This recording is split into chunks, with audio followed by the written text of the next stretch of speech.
A business needs self-sustaining, predictable, revenue-generating assets. Short-term marketing tactics don't produce sustainable results. Complex strategies don't always account for the dynamic and changing needs of the business. A growth system can provide a framework for a business to design and build marketing assets consistently. How do we develop these growth frameworks, growth systems? So we have Sandeep Kelvadi with us, who is going to give a lovely short session on developing growth systems with WordPress. Sandeep believes that WordPress sits at the core of digital growth system enabling the creation of marketing assets. Sandeep is a co-founder and marketing strategist at Pixelmatic. With more than a decade experience, he helps business articulate, design, and build marketing assets. Sandeep is an avid photographer, a connoisseur of single malts and craft gins, and recently good coffees. Sandeep, we really want to get those tips on developing the growth systems. Hi, welcome. Thanks for being here. My name is Sandeep Kelvadi, and I'm going to talk to you today about designing growth systems with WordPress. So, before I get into how the growth system works, a quick backstory as to how we ended up creating one. We started Pixelmatic 6 years ago, and over the years, we've accidentally built a system that has generated revenue and leads consistently day in, day out, every week for the last 5 years. And until recently, we never looked at it from a systems point of view and would only invest in SEO tactics and writing content. But having connected the dots, I now want to share with you some of the lessons that we've learned and what you can do to build your own growth system. So we started in 2015. We published content consistently over the years. And for the initial few years, we saw very little traction. But a year or a year and a half down the line, we started to see leads that were coming in. And today we generate about 50 inquiries on the website, of which 20 are leads. And this happens every month. And even when we are not working on the website. So our website has become our number one salesperson for the last 5 years. And so I'm here to share with you some of the lessons that we've learned and what you can do to build an asset like this for yourself, whether you're a freelancer or an agency or a small business. When you connect the dots, I hope at the end of this session, you have a feeling similar to what George feels here.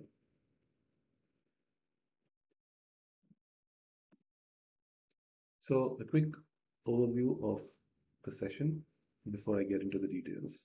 First, we'll look at growth, what growth is, what growth isn't, what are the different components, what is a growth system, and how does WordPress fit in, and a couple of examples. So what is growth?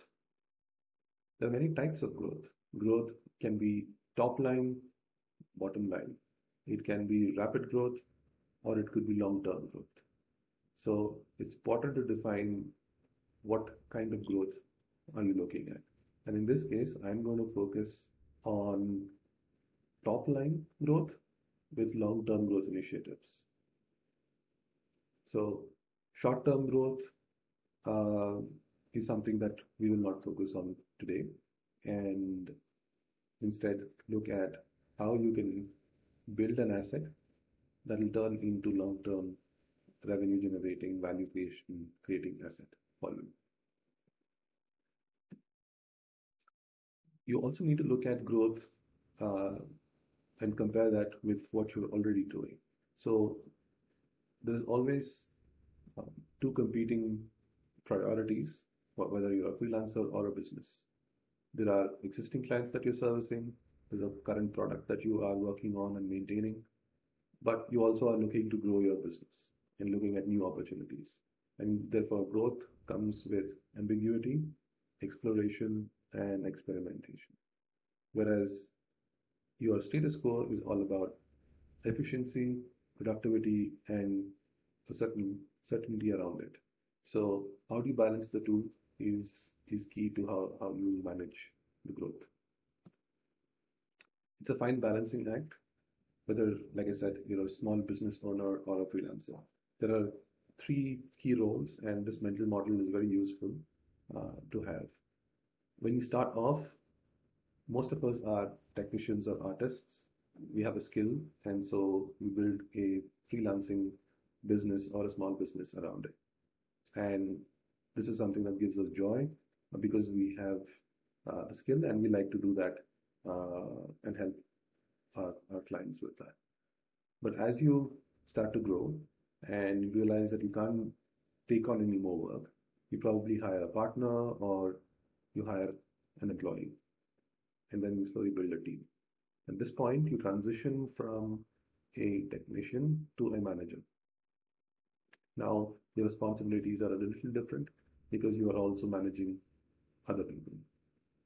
And eventually, you realize that if you are just focused on the technical details at the ground level, or you're just busy managing the team, then you will fail to identify new opportunities to grow your business. So the growth starts to stagnate. Or you are so deep in the details, building your product or servicing your clients, that your team starts to suffer and the quality of the output suffers.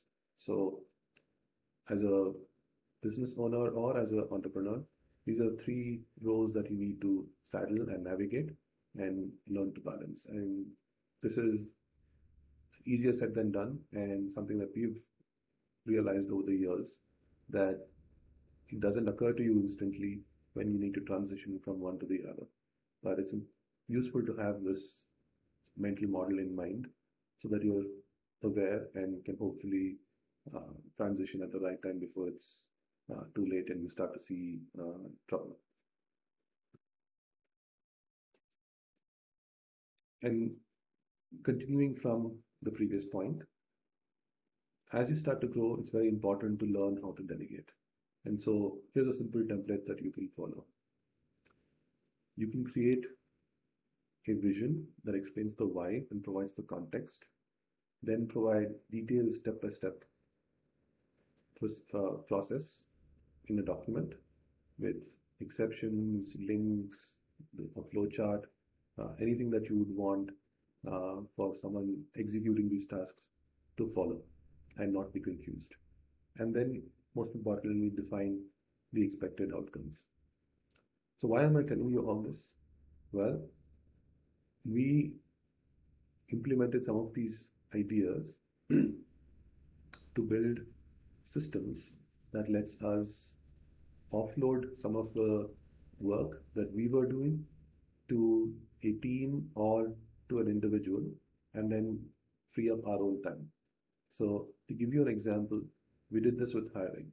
At one point, I would write the job description for every job post, put it up on job portals, screen the candidates, interview them over the phone, schedule uh, technical interviews, do the interviews, and then finally make the hire. And every time we had to hire a candidate, I had to do all of these steps every single time. So the effort was the same every single time. And and so what I did was I realized that my time was not being spent efficiently or effectively. And so when we hired a part-time recruiter, I ended up creating a system which had uh, an overview of what we were looking for in a candidate, the entire workflow of the hiring process. We built a online test. We created an assignment, and we automated some of these steps. And it took me a week to train this recruiter, and then provide all of these steps and workflow documents. And today, I hardly get involved in the hiring process, except for the last stage where we interview the candidate and then make the offer. And so this has saved tons of hours for us and instead helped us use those hours more effectively in other areas. So this is a great example of how you can build systems that can run on its own and doesn't require your effort every single time. One-time effort to build something, and then it runs on its own, or you delegate it to somebody to manage that process. So what is a growth system? The growth system is a combination of certain growth principles, a team, experiments, and the tools that you use. So I've spoken about the hiring that we managed to delegate and automate. I've also explained to you how Pixelmatic has grown by building a growth system almost accidentally. And we've relied on SEO and content as the core pillars of that growth system. And what we now have realized is taking all of these principles and building blocks and putting them together in a coherent fashion helps us achieve the end result more reliably and with less effort. And so a growth system is essentially a framework to help you achieve um, reliable, consistent, and sustainable results over a long duration of time. And so that is the intent behind creating a growth system for ourselves and something that we also uh, end up offering to our clients. A growth system might differ from business to business, and depending on the industry you're in, your end customers, some of the tactics, etc., will change, but the principles remain the same. So let's get into what the different components of a growth system are. You need ideas to power your growth system. You need ideas to power uh, new opportunities of growth. So where do you find these ideas? You find them at the intersection of your users, your product or your solution, and the channels that you would use to reach your users. So the intersection of all these three areas is where you would find the insights for ideas. But don't stop at ideas. You need to develop the ideas into opportunities. So the focus here is on opportunities, not ideas. The emphasis also is on impact, not on just activities. So it's not a to-do list where you complete the 10 items and then don't keep an eye on what was the impact it resulted in. Focus on the impact, not so much on the activities. Data-driven experiments is a popular notion, but if you don't summarize that and learn your lessons and implement that in your next experiment, then data really doesn't mean anything. So focus on the lessons, not so much on the data itself. So we spoke about some principles, right? Opportunities, not ideas, impact, not activities, um, experiments. So these are some of the principles that drive the growth system. There are processes that make the growth system. So processes like the hiring workflow that I just explained to you about. What are some of these processes that would make up your growth system? It would, like I said, change from a business to business. I will explain to you from our point of view of having built a growth system on SEO and content. And there are many different kinds of growth systems you can build, but using this as an example, I'll show you some of the processes that we have created in-house.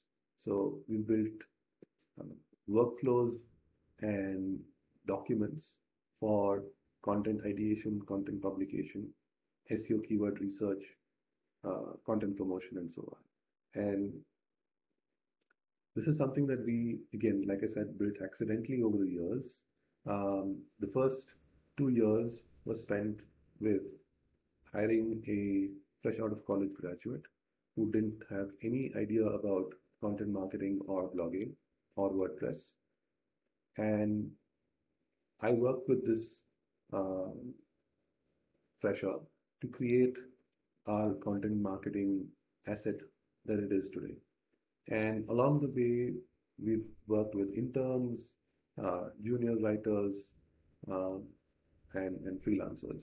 But at every time we work with somebody, it's been through the use of these documents and templates. And today, I can hire um, anybody with the writing skills and give them access to these documents and templates and give them a certain set of instructions, and then they can be on their way.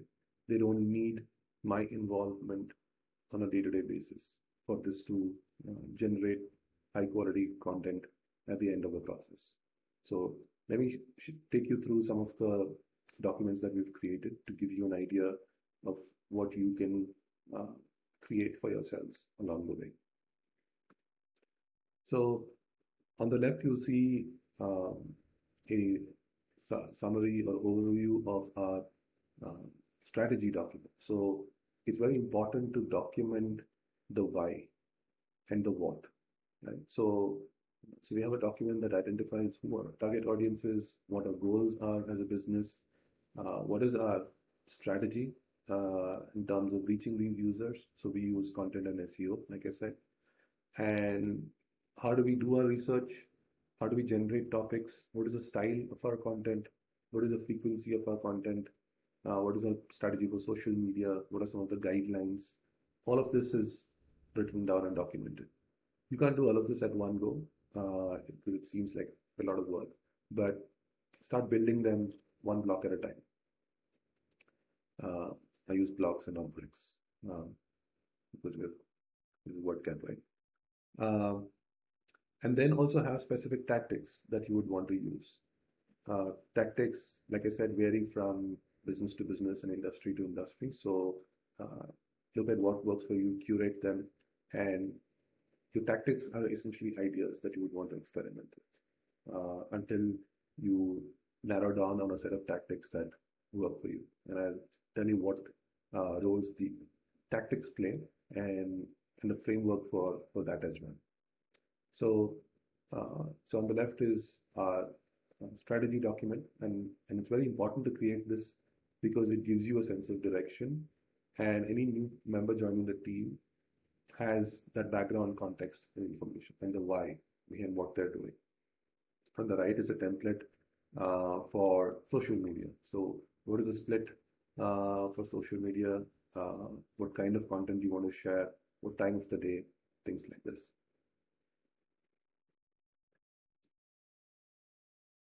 So here's a document on helping our writers come up with headlines. So there is also a instructions tab to uh, inform or help somebody understand how this template or this document actually works. So we need to get down to that meta level and ensure that it's uh, self-explanatory at every step. So provide as much detail and context as possible at every step of the word. So we have instructions, and then there is different types of headlines, and there are power words that they can use and come up with different variations of headlines for content. We also have a template for writing a blog post. So because we want a certain uh, structure and quality behind every piece of content we create, there is this template that we've come up with. And there are plenty of templates available online. So uh, I will, at the end of um, this show, this session, share with you some of the links and you can download these templates, but you will also find plenty of these online. So the blog template starts first with what the objective is. What is the business objective of this blog post? It's not to get traffic, it's ultimately to have some positive business impact. Then headlines. And the way this has been structured is also the order in which we like our content writers to approach each blog post. So you start with the objective, spend time on writing headlines, then identify what the call to action is, identify who your competitors are, do your keyword research, and then the next slide will tell you a little bit about the keyword research and how we do that. Identify research reports, articles, image or infographic options, and then write your first draft that we call the first ugly draft. And then, you should, generally they end up sharing that with me for review. I will share comments on Google Drive, and once it's ready, it will be published. Once it's published, we'll also have a content promotion plan identified here in terms of what we want to do and the steps. And this template is used for creating every single blog post on our website.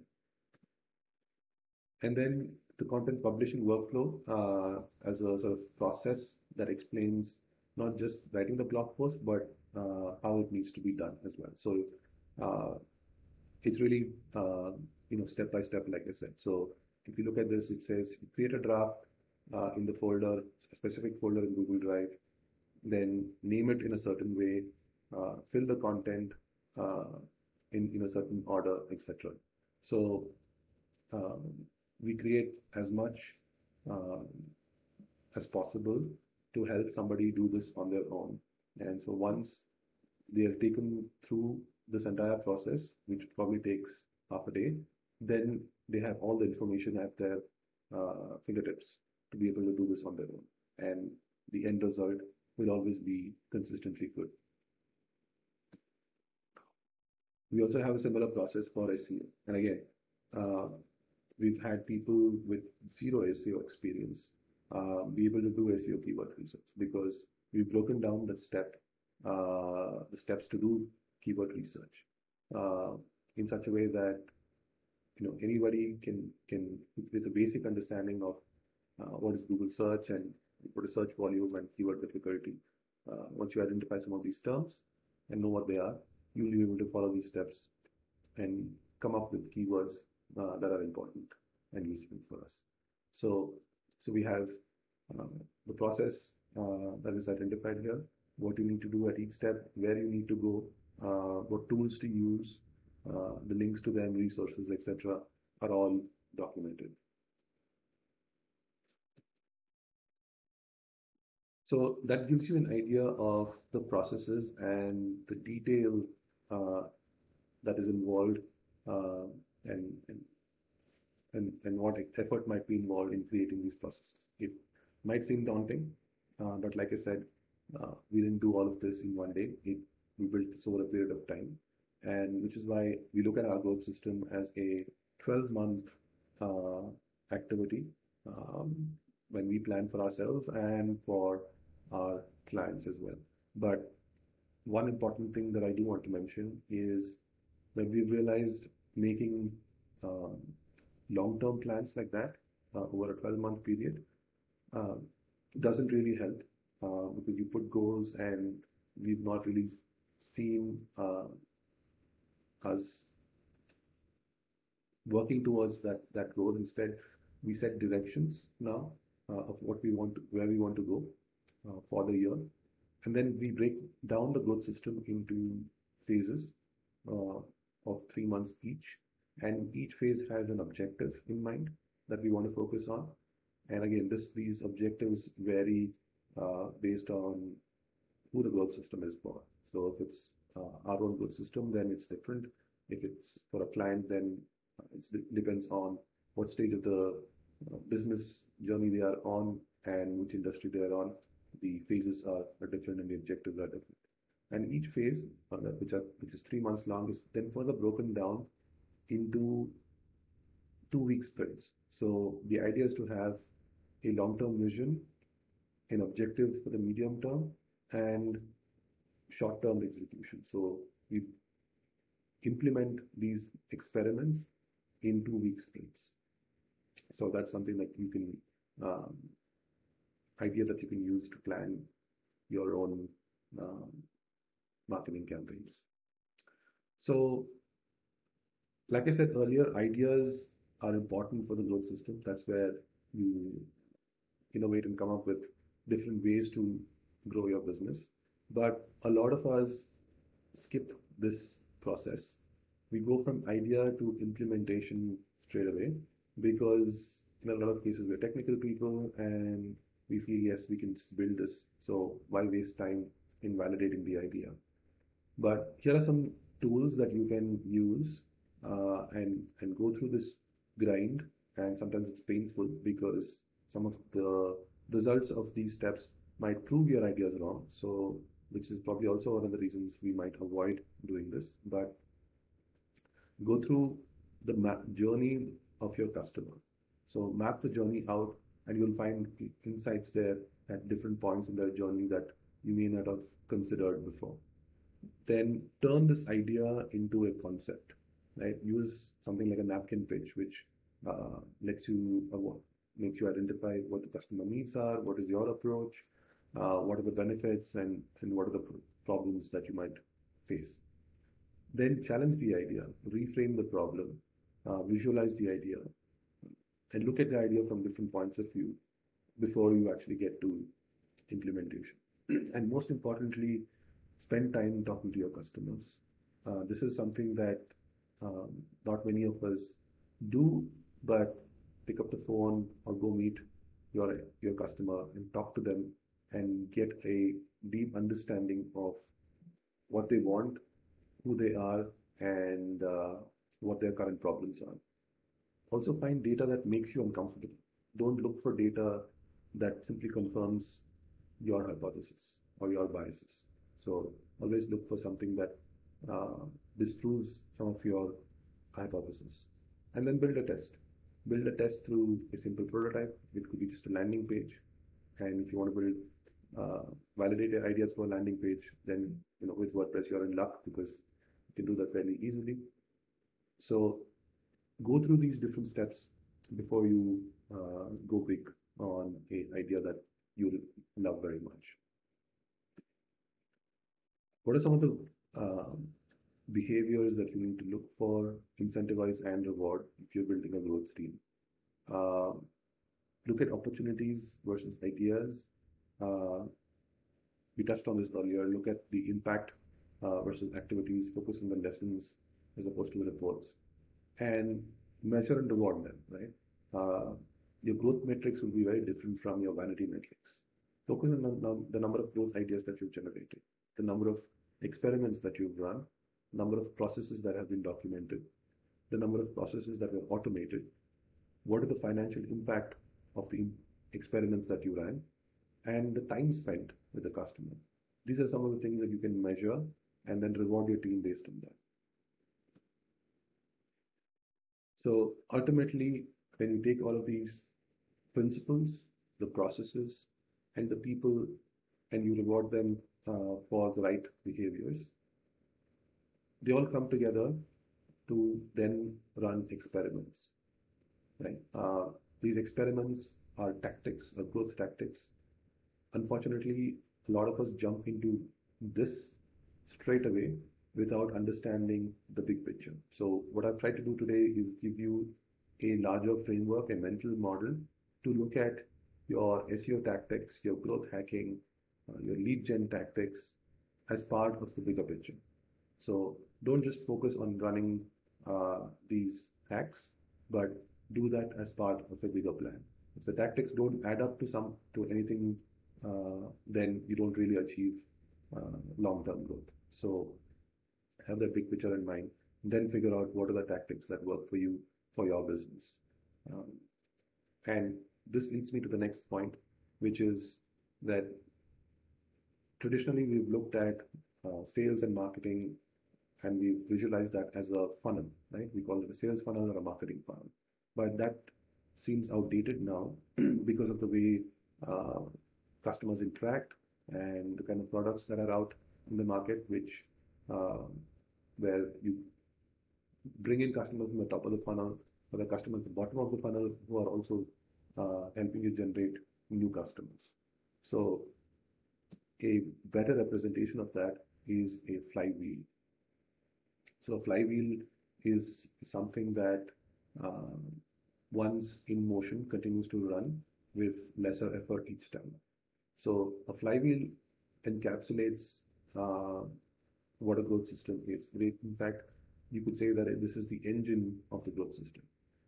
To kickstart a flywheel, you need to grab attention. So do something radical, do something different, try different ideas on different platforms, get someone's attention, engage them, and then bring them towards your website or bring them towards your email newsletter, and then slowly um, build your authority on search engines. You boost your brand, you publish your content consistently, and these people that you attracted and engaged and made uh, your followers or your subscribers, get them to amplify your content. And this feeds in to this circle again, and it amplifies every time. And the longer it runs, the wider and bigger it gets. So this is a content and SEO flight, right? This is something that we have used at Pixelmatic. But there are many different kinds of flywheels. It can be driven through ad primarily, where you run ads, you get attention, you funnel that into your flywheel. Those people um, amplify your brand, which brings down your cost for every subsequent ad campaign. But this is a cost uh, prohibitive for many people because it is an expensive affair as opposed to content and SEO flywheel. There are also social and influencer marketing driven flywheels. There is press driven, PR driven flywheels. So there are many different ways in which you can build a flywheel, but a organic flywheel is sustainable and continues to give you results over a long duration of time. So now, how does WordPress come into this? WordPress is great because if you're particularly looking at SEO and content, then it is a natural fit. So I won't go into the technical details, but let me tell you what your WordPress stack should look like. Start with a strong foundation, which is your hosting. So get a managed WordPress host. Even if you pay a little bit of a premium, it will solve a lot of your headaches. So get a managed WordPress host. Put a light WordPress theme on top, whether it's 2021 or any of the other popular lightweight themes that are out there. Don't take themes that come bundled with plugins. It's a nightmare to maintain down the line. Start with the essential plugins that you would need for SEO, backup, and performance, and add only the ones that you would need. And don't add more than one plugin to achieve the same objective. And then on top of that, you start building your landing pages. You can use a page builder, you can use templates, integrate that with your CRM. There are plenty of free CRMs that are out there that will let you track. Set it up with Google Analytics or Hotjar. Set up some chatbots. Put some opt-in forms. And this will create a WordPress marketing stack for you. We've published a guide on for marketers, a playbook for WordPress. I'll link that towards the end of the session, and you can take a look on how you can optimize WordPress for marketing. An example of how this marketing flywheel really works. So this is an excerpt from Ahrefs. It's a very popular SEO tool if you've seen. And this is Tim Solo, who's the Chief Marketing Officer at Ahrefs. And this is what he says. Um, this is the steps that they, in fact, use for their marketing flywheel, right? They determine what the customers are searching for in Google. That relates to the problem that they can solve, right? An overlap of the problem and their capability. And then they publish an article on how to do it, also demonstrating their product as a solution in the process. They promote that on Google till it starts to rank. Then they receive a perpetual stream of visitors from Google who eventually might become their customers. They enjoy word of mouth publicity because they've educated their customers. And then they repeat this process over and over again. And you see this for the first few years, Ahrefs didn't get that much traffic, but it accumulated, and then it started to multiply and compound. So organic flywheels have a compound effect. The first 6 months are hard.